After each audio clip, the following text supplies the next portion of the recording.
रात का समय था। रिमझिम बारिश हो रही थी और हवा में एक अजीब सा सन्नाटा पसरा हुआ था।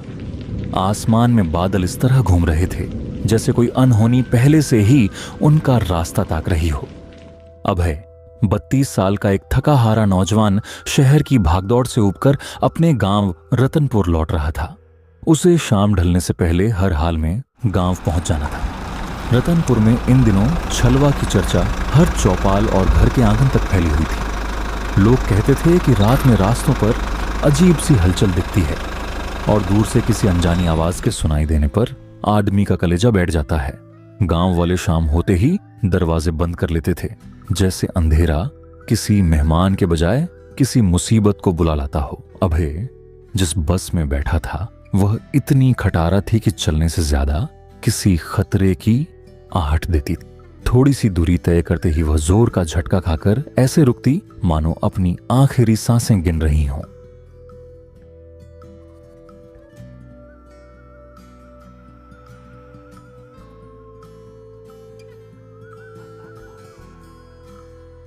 क्या बदकिस्मती है। लगता है ये बस तो हमें रात भर ऐसे ही घिसटाती रहेगी। अभय ने खिड़की से बाहर झांका तो देखा कि रास्ता आगे बढ़ते बढ़ते और भी घने जंगल में बदलता जा रहा है। रात अब पूरी तरह गहरी हो चुकी थी और बस अभी भी गांव से करीब 10 किलोमीटर दूर थी। 7 साल बाद अभय अपने गांव लौट रहा था, लेकिन वहां क्या क्या बदल चुका है इससे वह बिल्कुल अनजान था। बस के भीतर सन्नाटा पसरा था। कुछ यात्री नींद में थे तो कुछ धीमी आवाज में बातचीत कर रहे थे। तभी अचानक बस झटके से रुक गई। दरवाजा चरमराया और एक बूढ़ा आदमी भीतर आया। उसका चेहरा गहरी झुर्रियों से भरा था, आंखें अजीब सी गहरी और बेचैन करने वाली। गले में रुद्राक्ष की माला थी और हाथ में एक पुराना झोला जिसमें रुद्राक्ष की कई मालाएं थीं। रुद्राक्ष ले लो भक्तों, रुद्राक्ष, रुद्राक्ष ले लो भक्तों, रुद्राक्ष। यात्री उस बूढ़े को ऐसी अनदेखी कर रहे थे जैसे वह कोई साधारण थका हारा मुसाफिर हो। अभय ने भी चेहरा खिड़की की ओर मोड़ लिया, लेकिन वह बूढ़ा सीधे उसके पास आकर रुक गया। उसकी आंखें अभय पर ऐसे टिक गईं मानो वह बिना बोले ही उसकी मनःस्थिति समझ लेना चाहता हो।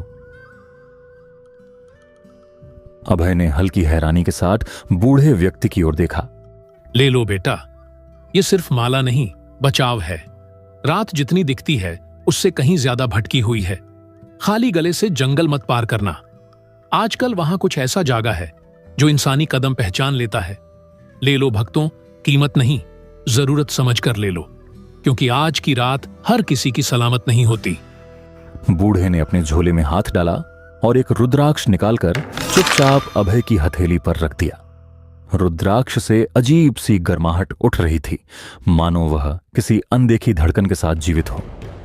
रख ले बेटा, आज की रात खाली हाथ चलना ठीक नहीं। जो दिखता है वो सच नहीं होता, और जो सच है वो पहले ही संकेत दे देता है। तुझे कुछ समझ नहीं आएगा अभी, बस इतना जान ले, इस रुद्राक्ष की जरूरत तुझे बहुत जल्दी पड़ने वाली है। बूढ़े की आवाज में ऐसा दबा छुपा रहस्य था कि अभय की धड़कन अनायास तेज हो गई। उसने रुद्राक्ष को सावधानी से जेब में रख लिया। 11 बजते ही बस रतनपुर चौराहे पर रुकी। जगह बिल्कुल उजाड़ थी, न कोई रिक्शा न कोई सवारी। अपने घर तक पहुंचने के लिए अभय को अब 3 किलोमीटर का सुनसान रास्ता तय करना था, जो जंगल के बीच से होकर जाता था।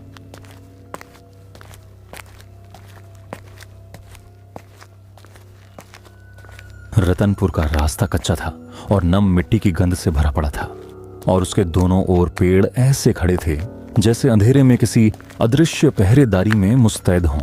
हवा ठंडी थी, फिर भी अभय की पीठ पर पसीना रेंग रहा था। जंगल के सन्नाटे में चलते हुए अभय बेमन से खुद से बातें कर रहा था। चल अभय, बस 2-3 किलोमीटर ही तो है। रात भी क्या खराब चुनी है तूने घर आने के लिए। ये रास्ता भी मानो मजे ले रहा हो मुझे पैदल घसीटने का। चल चलते रह, पहुंच ही जाएगा। जब अचानक उसकी रीढ़ में एक अजीब सी सिहरन दौड़ गई, मानो किसी की नजर उसके पीछे अटकी हो। वह झट से मुड़ा, पर अंधेरे में बस पेड़ों की लंबी कांपती आकृतियां हवा के झोंकों के साथ हिलती दिखाई दी। आसपास इंसान का कोई निशान तक नहीं था। कौन है वहां? अगर कोई हो तो सामने आकर बात करो, छुप कर पीछा क्यों कर रहे हो? दिखो, मैं जानता हूं कि कोई है। कौन कौन है वहां? सामने आओ। कोई जवाब तो नहीं मिला, लेकिन हवा में अचानक एक बर्फ सी ठंडक तैर गई।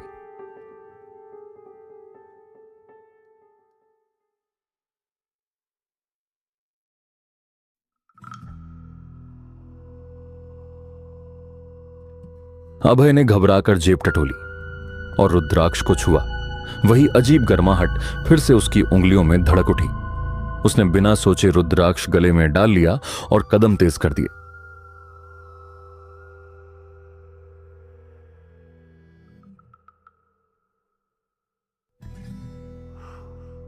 तभी पेड़ों के साए के बीच से एक काली आकृति उभरने लगी, मानो इंसान जैसी, पर उसका चेहरा धुएं की तरह धुंधला था। उसकी आंखें लाल अंगारों की तरह चमक रही थीं और वह सीधे अभय की ओर बढ़ रही थी। ये कैसी ठंड है अचानक, और ये आकृति? क्या तुम इंसान हो? कुछ बोलो, मुझसे दूरी बनाकर रखो, मैं चेतावनी दे रहा हूं।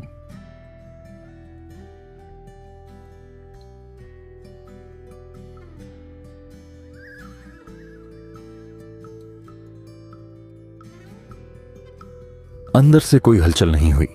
अभय ने बेचैनी में दरवाजे पर जोर से दस्तक दी, पर सामने वही गहरा सन्नाटा पसरा रहा। पिताजी, जल्दी दरवाजा खोलिए। पिताजी, मैं हूं अभय। बाहर ठीक नहीं है, दरवाजा खोलिए। वह पल भर को ठिठक ही गया था कि भीतर से उसके पिताजी की कांपती, डरी हुई आवाज सुनाई दी। यहां से चला जा, दूर रह। मैं कैसे मानूं कि तू ही मेरा अभय है? इस वक्त कौन दरवाजा खटखटाता है? बता, तू असल में कौन है? पिताजी, मैं सच में आपका बेटा हूं। जल्दी खोलिए, कोई मेरा पीछा कर रहा है। उसने देखा कि घर की सारी खिड़कियां कसकर बंद थीं और अंदर से जरा सी रोशनी भी बाहर नहीं आ रही थी। वह चिंतित होकर और पास झुका ही था कि अचानक फिर वही रहस्यमयी फुसफुसाहट उसके कानों में रेंगती हुई उतर गई। अभय ने हड़बड़ाकर पीछे देखा तो वही काली आकृति थोड़ी दूरी पर खड़ी थी, लेकिन इस बार उसका रूप कहीं अधिक भयावह था। उसके चेहरे के सड़े हुए टुकड़े अंधेरे में लटकते नजर आ रहे थे। आंखों की जगह गहरी खाली गुफाएं थीं और उसके मुंह से काले धुएं की लहरें सरकती हुई बाहर निकल रही थीं। यह दृश्य देखते ही अभय की सांस अटक गई। घबराहट में उसने रुद्राक्ष को मुट्ठी में जकड़ लिया और पूरी ताकत से चीख पड़ा, अभय, तू मेरा है। जितना भी भाग ले, मैं तुझे ढूंढ ही लूंगी। तेरी हर सांस, हर कदम मुझे सुनाई देता है। अंधेरे में कोई और नहीं, मैं तेरे पीछे हूं। आज नहीं बच पाएगा। आज तू मेरे साथ ही चलेगा, हमेशा के लिए। सुन ले, मेरे हाथ में रुद्राक्ष है। तू मुझे छू भी नहीं पाएगी। जितना करीब आएगी उतना जल जाएगी, समझी?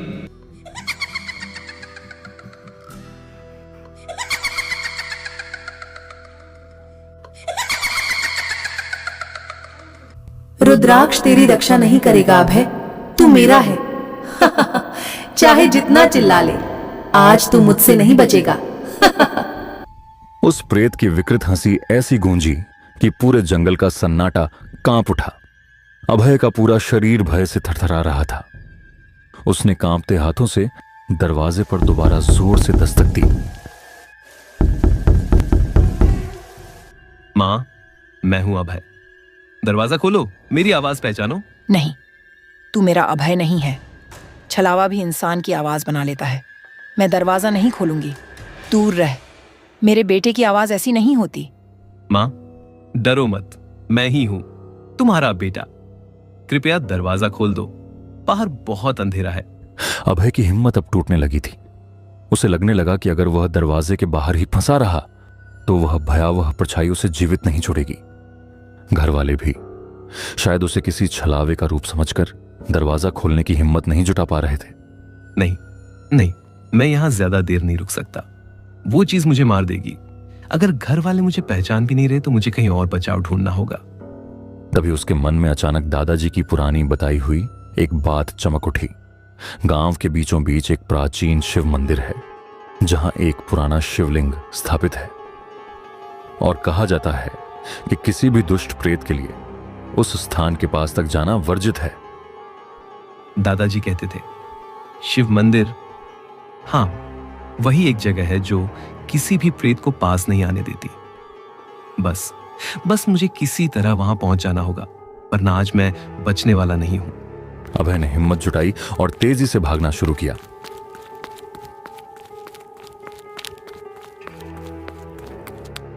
परछाई भी उसके पीछे उसी रफ्तार से चल पड़ी। जंगल के रास्ते में पेड़ों की टहनियां उसके चेहरे को खरोंच रही थीं। अभय अब तक इसलिए बचा हुआ था क्योंकि रुद्राक्ष उसके गले में था। हवा में प्रेत की हंसी गूंज रही थी, जैसे अंधेरा खुद उसे डराने पर उतारू हो। अभय की सांसें तेज हो रही थीं। उसे लग रहा था जैसे कोई उसे पीछे की तरफ खींच रहा हो। किसी तरह खुद को संभालते हुए वह मंदिर के दरवाजे तक पहुंचा और वहीं गिरकर बेहोश हो गया। थोड़ी देर बाद जब उसे होश आया तो उसने देखा कि उसके पास मंदिर के पुजारी बैठे थे।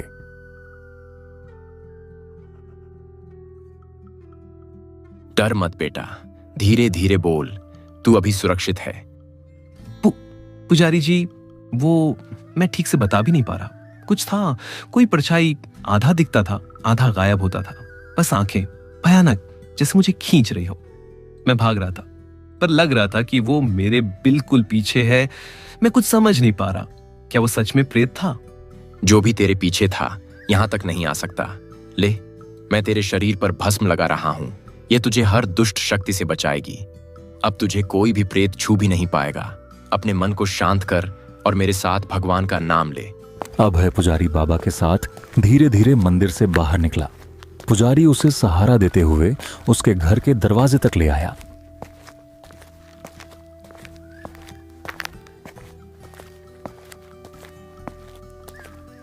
वहां पहुंचकर उन्होंने दरवाजा खटखटाया, लेकिन अंदर से किसी की भी आवाज नहीं आई, जैसे घर पूरा डर के साए में जम गया हो। दरवाजा खोलो, अभय को सहारा चाहिए। डर मत, तुम्हारा बेटा सुरक्षित है।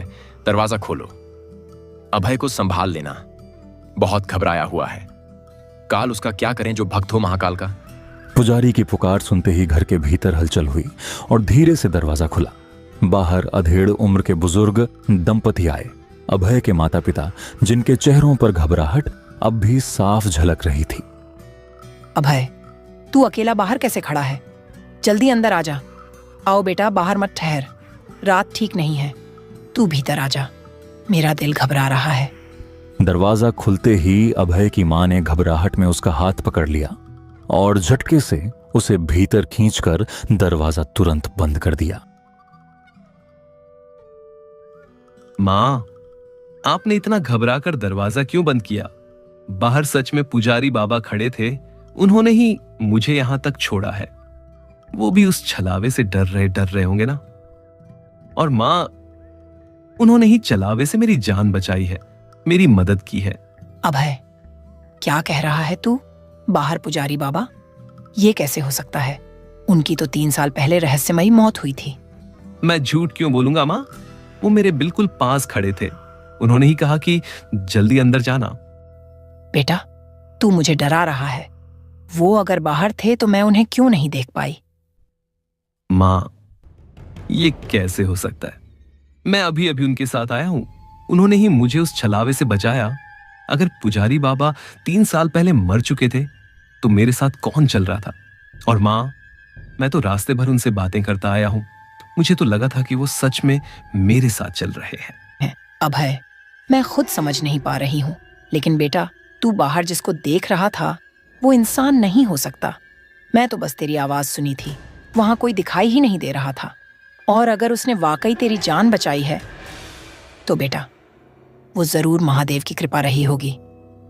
मां की बात सुनते ही अभय के भीतर जैसे किसी ने जमीन खींच ली हो। उसका दिमाग सुन्न पड़ गया। वह यकीन ही नहीं कर पा रहा था कि अभी अभी जिसके साथ वह चलकर आया वह तो 2 साल पहले मर चुका था। बेटा, इस गांव में छलावा का आतंक है। वह किसी का भी रूप ले लेता है और दूसरे दिन उसकी लाश जंगल में मिलती है। मां, जब मैंने पहली बार दरवाजा खटखटाया था तब आपने दरवाजा क्यों नहीं खोला? और जब मैंने दूसरी बार खटखटाया तब आपने अचानक खोल दिया। पहली बार जब तुमने दरवाजा खटखटाया था, मैं बहुत डर गई थी। मुझे लगा कहीं तुम भी उसी छलावे का भेष न हो, इसीलिए मैंने दरवाजा नहीं खोला। गांव वालों ने एक संकेत तय किया है, जो भी रात में किसी के घर आएगा उसे यह वाक्य बोलना होगा, काल उसका क्या करे जो भक्त हो महाकाल का। जब तक कोई यह नहीं बोलता हम दरवाजा नहीं खोलते। दूसरी बार जब पुजारी बाबा ने यही संकेत बोला, तभी मुझे भरोसा हुआ कि बाहर गांव का ही कोई आदमी है और मैंने दरवाजा खोल दिया। माँ, आपको पता है मेरी जान पुजारी बाबा ने 2 बार बचाई है। एक बार बस में उन्होंने मुझे यह रुद्राक्ष दिया था, उसी ने मेरी जान बचाई। और दूसरी बार आज जब छलावा मुझे पकड़ लेता तभी बाबा ने मुझे अपनी ओर खींच लिया। शुक्र है भगवान का बेटा, तुम्हें कुछ नहीं हुआ, वरना न जाने क्या हो जाता। भगवान की बड़ी कृपा है बेटा। 2 बार मौत सामने खड़ी थी और दोनों बार तुम्हें बचा लिया पुजारी बाबा ने। बेटा, हमने तो जरा सा भी नहीं सोचा था कि तुम इस वक्त इतनी रात को यहाँ आओगे। अब तो मुझे पूरा विश्वास है महाकाल की नजर तुम पर हमेशा है। माँ, ये छलावा आखिर है क्या? ये हमारे रत्नपुर के लोगों को ही क्यों सताता है? क्या किसी ने इसे बुलाया था या ये खुद आया है? बेटा, सच कहूं तो हमें भी कुछ पता नहीं। गांव में कई रातों से ऐसी ऐसी बातें हो रही हैं कि कोई समझ नहीं पा रहा कि यह डर कहां से आया। कोई कहता है जंगल की तरफ किसी पुरानी शक्ति का जागना है, तो कोई बोलता है कि किसी ने कोई भारी गलती की होगी। लेकिन रतनपुर के लोग क्यों परेशान हैं, इसका जवाब किसी के पास नहीं। माँ, इतना आतंक क्यों फैला रखा है इसने? अभय, हम बस इतना जानते हैं कि वह किसी का भी रूप ले लेता है और जिसकी ओर जाता है उसका बचना मुश्किल हो जाता है। इन सारी घटनाओं के बारे में मुझे भी नहीं पता बेटा, बस मैं इतना जानती हूं कि इसका जवाब इस जगह पर जाकर पता लगाया जा सकता है। बेटा, जंगल के बीच एक पुराना बरगद का पेड़ है।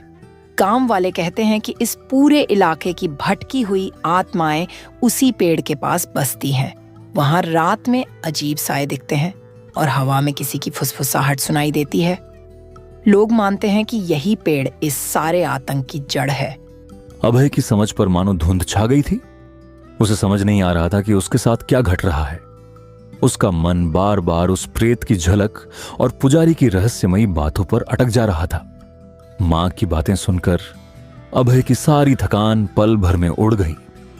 उसके मन में बार बार उसी बरगद के पेड़ का ख्याल घूम रहा था, मानो उसकी कोई अनकही सच्चाई उसे भीतर ही भीतर खींच रही हो। ये सब एक साथ कैसे हो सकता है? मेरा अचानक गांव आना, रास्ते में उस रुद्राक्ष वाले बाबा से मिलना, उनका मुझे रुद्राक्ष देना, फिर मंदिर में पुजारी बाबा का मिल जाना, ये सब यूं ही नहीं हो सकता। ये तो कोई साधारण इत्तेफाक नहीं है। शायद सच में भोले बाबा ने ही मुझे बुलाया है ताकि मैं इन भटकी हुई आत्माओं को मुक्ति दे सकूं और गांव वालों की मदद कर सकूं। कहीं यह वही वक्त तो नहीं जब मुझे अपने डर से ऊपर उठकर इस रहस्य का सामना करना पड़े। और शायद मेरी किस्मत अब इसी बरगद के साए में मेरा इंतजार कर रही है। सोचते सोचते अचानक एक विचार बिजली की तरह उसके दिमाग में कौंधा। अभय अचानक बिस्तर से उठा और पुरानी लालटेन थामकर अंधेरे जंगल की ओर बढ़ गया। घने पेड़ों के बीच अकेले चलते हुए उसकी सांसें भारी हो रही थीं।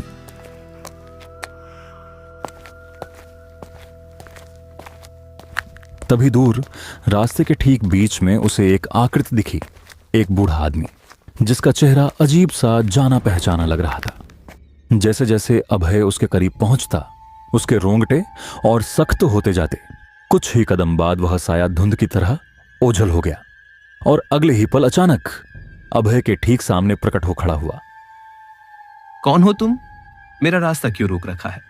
अभय ने महाकाल का नाम लेकर डंडा पूरी ताकत से जमीन पर पटका। जब संग में हो महाकाल तो क्या करेगा काल? उसी क्षण वह साया अपना असली रूप लेने लगा और अभय सन्ने रह गया। सामने खड़ा कोई अनजान प्रेत नहीं बल्कि वही मंदिर का पुजारी था। 2 बार तुम बच गए अभय, पर बार बार भाग्य साथ नहीं देता। तुम वही हो वही जिन्होंने मेरी जान बस में भी बचाई और आज उस छलावे से भी। हाँ अभय, मैं वही हूं। 2 बार तुम्हारी रक्षा की, लेकिन अब तुम्हारा काल इंतजार कर रहा है। इस बार तुम्हें अकेले सामना करना होगा।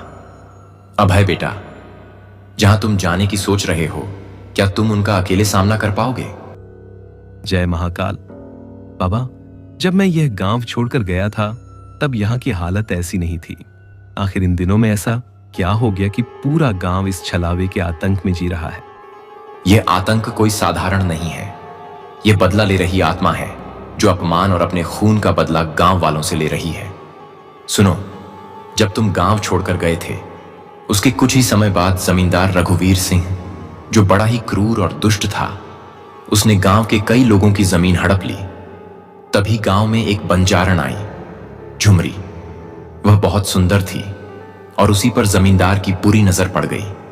लेकिन जब उसने उसकी नीयत ठुकरा दी तो जमींदार ने उसे पूरे गांव में बदनाम कर दिया। झुमरी ने सबको अपनी सफाई दी, पर किसी ने उसकी बात पर भरोसा नहीं किया और अंत में अपमान से टूटकर उसने अपनी जान दे दी। उसकी आत्मा को शांति नहीं मिली और उसने सबसे पहले जमींदार को मारा। हालांकि लोगों को लगा कि यह कोई रहस्यमयी मौत थी। तब से वह रूप बदलने वाला छलावा बनकर गांव से बदला ले रही है। एक रात जब मैं मंदिर बंद करके लौट रहा था, तब उसने मेरी भी हत्या कर दी। उसे मुक्ति तभी मिलेगी जब उसकी हड्डियां ढूंढकर सही विधि से शांति दी जाए। ये सब सुनकर मन कांप गया है। लेकिन अगर झुमरी की आत्मा को मुक्ति देने से गांव बच सकता है तो मैं यह काम अवश्य करूंगा। पर उसकी हड्डियां कहां मिलेंगी, ये कैसे पता चलेगा? और मुझे इतना ही पता है कि उसके अवशेष पुराने बरगद के पेड़ के पास दफन किए गए होंगे। अगर बरगद के पेड़ के पास उसके अवशेष होने की संभावना है तो मुझे वहीं जाना होगा। मैं उसकी हड्डियां ढूंढकर उसकी आत्मा को शांति दूंगा। यही मेरा फर्ज भी है और गांव को बचाने का एकमात्र रास्ता भी। कई आत्माएं मरने के बाद भी चैन से नहीं जाती। वे नहीं चाहती कि कोई उनके क्षेत्र में कदम रखे। लेकिन आज की रात अभय ने वही भूल कर दी जिसकी सजा शब्दों में नहीं, सीधी मौत होती है। रात के करीब 2 बज रहे थे। पूरा गांव गहरी नींद में डूबा था और अभय अकेला एक पुरानी लालटेन व डंडा उठाए उस बरगद के पेड़ की ओर बढ़ रहा था जहां आज तक कोई नहीं गया।